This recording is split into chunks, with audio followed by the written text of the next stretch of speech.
चांदनी चौक की ओर जाती हुई पूर्वी पश्चिमी धुरी थोड़ा ध्यान से देख। मर्दाने से अलग करती थी। उत्तरी दक्षिणी धुरी और पूर्वी पश्चिमी धुरी दीवाने आम में एक दूसरे को परस्पर विभाजित करती थी। उत्तरी दक्षिणी धुरी शाही भवनों को सार्वजनिक स्थानों से अलग भी करती थी। कहा जाता है कि किले में शाही घराने के लिए कई बाजार थे। इनमें से सबसे आलीशान था छत्ता बाजार।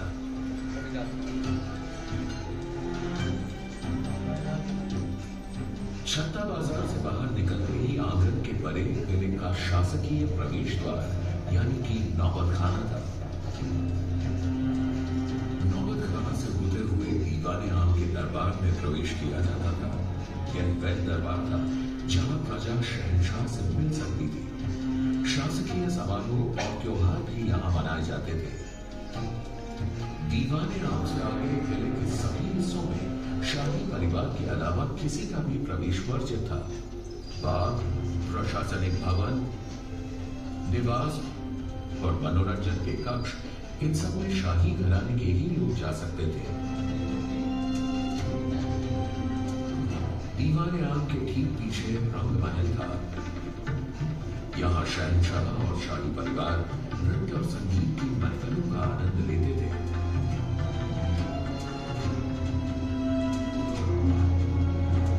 रंग महल के बाईं ओर खास महल था जो बादशाह के निजी आराम और मुलाकात का महल था।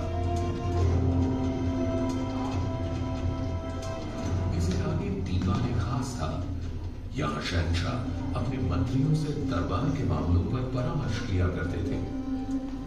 और यही था हिंदुस्तान का प्रसिद्ध सिंहासन तख्ते ताऊस।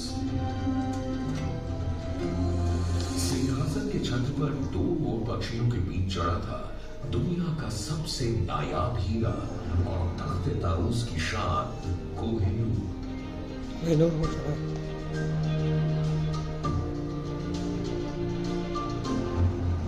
बादशाह के निवास के बगल में खूबसूरत हमाम था जो खास शाही परिवार के आदमियों के लिए था।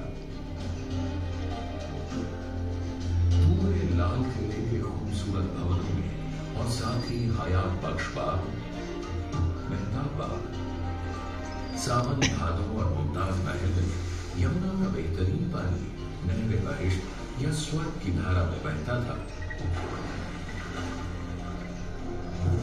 200 वर्षों तक लाल किले ने कई आक्रमणों का सामना किया और मुगलिया सल्तनत और पूरे हिंदुस्तान का दिल बनकर मजबूत खड़ा रहा।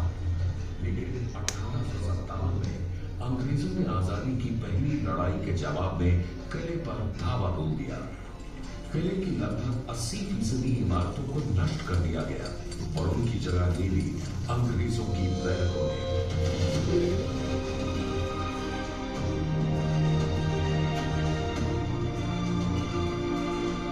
आखिरकार 15 अगस्त 1947 को आजादी की पहली लड़ाई के लगभग 100 साल बाद भारत स्वतंत्र हुआ। इस ऐतिहासिक अवसर पर लाल किले की प्राचीर से देश के प्रधानमंत्री ने पहली बार भारतीय तिरंगा फहराया। तब से आज तक हमारे देश की एकता का प्रतीक बनकर